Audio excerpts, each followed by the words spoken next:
Hi, true crime fans. You're tuning into Coffee, Murder, and Mystery, a true crime podcast where we discuss murder, mystery, and the supernatural. Don't forget to hit subscribe.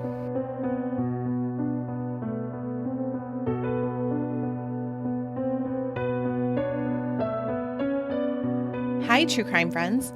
I'm your host, Melissa Lancaster, and today's episode is my favorite episode so far.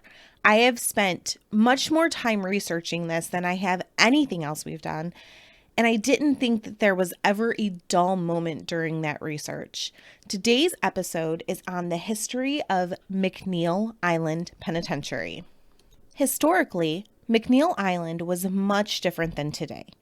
In 1867, the government purchased just over 27 acres of land on McNeil Island with the idea of building a prison, and they did just that, opening the doors to this prison located in the Puget Sound in 1875. Washington wasn't a state just yet. It was still a territory, and its new prison housed 9 prisoners. I was shocked when I read about the conditions the prisoners were kept in the early days. Solitary confinement was pretty standard, and a bag would be placed over the inmate's head, forcing them to think about their actions. Prisoners would remain shackled for unhealthy amounts of time, leaving sores on their arms and legs. I read that one man remained shackled for so long he was never able to stand completely straight again. Now, I have no mercy when it comes to people who have committed horrendous crimes, like murder.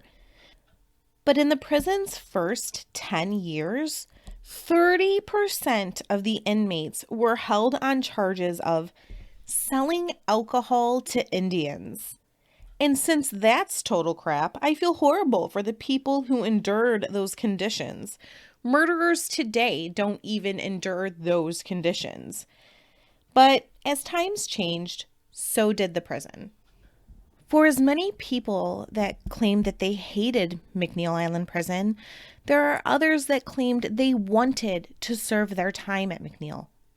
McNeil offered beautiful views of the mountains, water, there was forests, and plenty of wildlife. In 1927, the government purchased 67 more acres of land to create the prison farm. This is how the McNeil Island Work Program was born. Inmates would learn farming skills. With cows, pigs, and a garden, the island prison was becoming self-sustaining. At one time, there was even a cannery. Making more land purchases over the years, the government had purchased the remaining acreage by 1941. This was how the residents that had been living on the island over the years were made to leave. The government even relocated the island cemetery to the mainland, but there was one grave that was not a candidate for exhumation. A tree had grown around the casket of a child.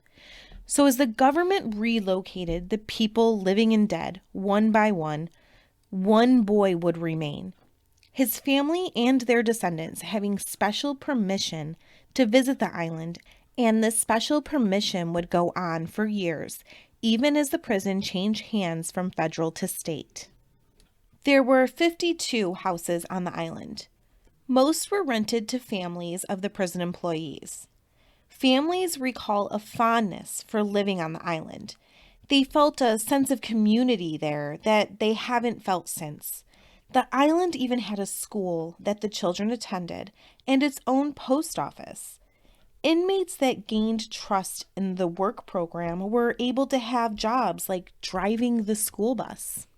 The children of the island didn't fear the inmates. They had fond memories of them. One stated that the inmate who drove the school bus would draw the children pictures, getting joy out of seeing the kids' happy faces every day.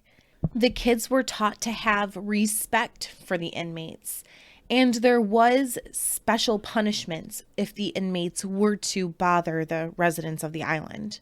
I cannot imagine a life where my husband or I worked at a prison and we raised our family so close to it that our children interacted with the inmates daily. But for these families, it was their normal everyday life, and they were happy. In 2000, the population of the island was 1,516. Officer Gray worked at the McNeil Island Penitentiary back in 1961 and ran the cell block Charles Manson was kept on. According to Kiro7.com news, he remembers Charlie as being no problem, just a pest, complaining about everything for days at a time. Guards seem to just remember Manson's love for playing music and how Manson found Scientology, something they think he put to use later while twisting it into his favor to get women to prostitute themselves for him. Just general manipulation. Another well-known inmate was Robert Stroud, the Birdman of Alcatraz. He served time on McNeil Island from 1909 to 1912, when he stabbed a guard and was then transferred to Leavenworth Penitentiary in Kansas. This would be where he would end up in solitary confinement, reading books on birds and making all of his little bird friends. He kept so many birds during his time in Kansas that he was eventually given a separate cell for his birds. After years of solitary confinement and writing 3 books on birds, he had basically become an expert. He even had a little lab in his cell at times, and he was able to identify and develop cures for diseases in these birds. At one point, they tried to remove the birds from him, and another bird expert actually wrote in asking them not to, saying that his research was really valuable. And people petitioned for him to be able to keep his birds. That was when he got the separate cell for his birds. But he was eventually transferred to Alcatraz, where he was not able to have his birds, but did get the nickname the Birdman of Alcatraz. Over the years, there were about 100 escape attempts at McNeil Island. The residents on the island stated that this was really the only time that they felt nervous. The residents were told to stay in their homes with their doors locked until the alarm stopped sounding. One resident said they didn't fear the inmates at this time. What caused fear in them was the teenagers who would jump in their cars and try to track down the action. Out of the about 100 escape attempts, it's estimated that only a dozen or less made it across the Sound. They don't have an official number because they're not sure if some of them might have drowned trying. There was an area on one side of the island that at times had shallow enough water to wade through to a small peninsula. But it was said that the inmates didn't know enough about the geography of the island to know which side this was on and to make it there. One inmate was so lost on the island that he jumped into an inland lake during an escape attempt, thinking he was jumping into the Puget Sound. I bet he was so mad when he surfaced on the opposite shore and guards were waiting there for him to escort him back to his cell. In 1968, Kenneth Pendleton had been training for his escape for months. Years later, during an interview, he admitted to doing sit-ups, punching a punching bag, and running 10 miles a day in preparation. Kenneth took freezing cold showers to prepare his body for the shock of the cold water in the Sound. Kenneth and about 6 other inmates were leaving church service for the day when instead of going back to their cells, they headed for the door. All the men went for the fence, but when the guards in the towers started firing, all the men stopped except Kenneth. Kenneth made it to the fence and up and over, avoiding gunfire the whole time. It must have been a sight to see Kenneth raising his hands in surrender on the other side of the fence. But as the gunfire halted, and as the guards prepared to go take back their prisoner into custody, Kenneth took off, running in a zigzag until he got to the forest. Kenneth hid under a log for 3 days while guards searched for him. Even the dogs couldn't locate him. But after those 3 days, Kevin came out from hiding under his log and headed over to the barn, eating grain from the cows and drinking their milk. He hid there in a haystack, which I just totally picture to be something out of like a silent film, with like lots of hijinks in it, him hiding in the haystack. So Kenneth hid in his haystack for another 8 days. When he found that the searchlights had cleared, Kenneth knew he had to cross the Sound or go back to prison. Jumping in, he swam quite literally for his life. After about an hour, Kenneth was tired and cramping. Slipping below the surface, it seemed this was all over. The Sound had defeated him. But it was at that moment that Kenneth felt his toes touch bottom. And on his toes, Kenneth struggled to shore. I love this story. I found myself really rooting for Kenneth while reading this. But Kenneth broke my heart when I read that 3 months later, his escape was in vain when he robbed a bank and was returned to prison. The most famous of the McNeil Island escapes was Roy Gardner. On September 5th, 1921, it was Roy's third escape from prison, not just McNeil, in 2 years. Gardner and 2 other men, Bogart and Impian, I probably butchered that, they had joined forces. They were waiting for an opportune moment and found it during a prison baseball game. It was a dramatic moment in the 5th inning. Everyone was distracted. They ran and cut a hole in the lower part of the barbed wire fence and slipped through. They ran a ways and got into an open field when the guards in the towers started shooting. Impian was killed immediately. Bogart fell and would die later on that evening. Garner, only having a minor injury, ran into the woods to hide. He spent a few hours hiding under a log, but quickly moved to the barn, filling up on grain and milk. When it was clear, Gardner made it over to Fox Island, where he laid low and stole food from local farmers. He headed to Oregon and then Arizona, where he would be caught in the fall of 1921. Although having a prison on an island is a great idea in theory, it is hard to maintain in practice. The costs associated with running a prison on the island are very high, and ultimately what led to the closure of McNeil Island in 2011. They did what is referred to as a cold closure. They simply turned off the lights and walked away, leaving the prison buildings to the elements. But there were 2 cases that changed Washington's outlook on pedophiles being let out of prison and back into society. And this is how the Special Commitment Center was formed. In 1988, a sex offender named Gene Kane abducted, raped, and murdered Diane Balasotes while he was on a work release.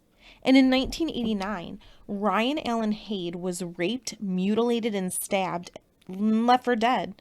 He was only 7 years old. His attacker, Earl Schreiner, had a long list of sexual offenses under his belt.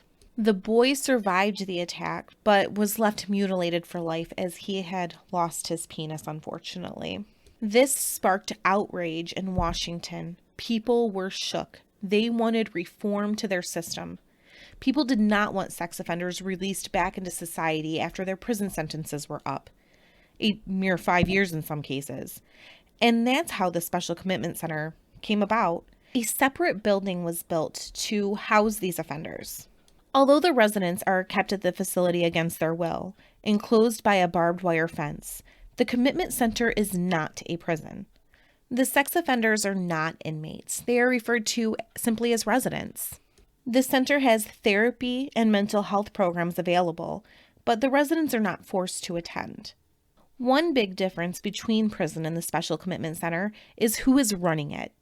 The SCC is run by the state's Department of Social and Health Services, not the Department of Corrections.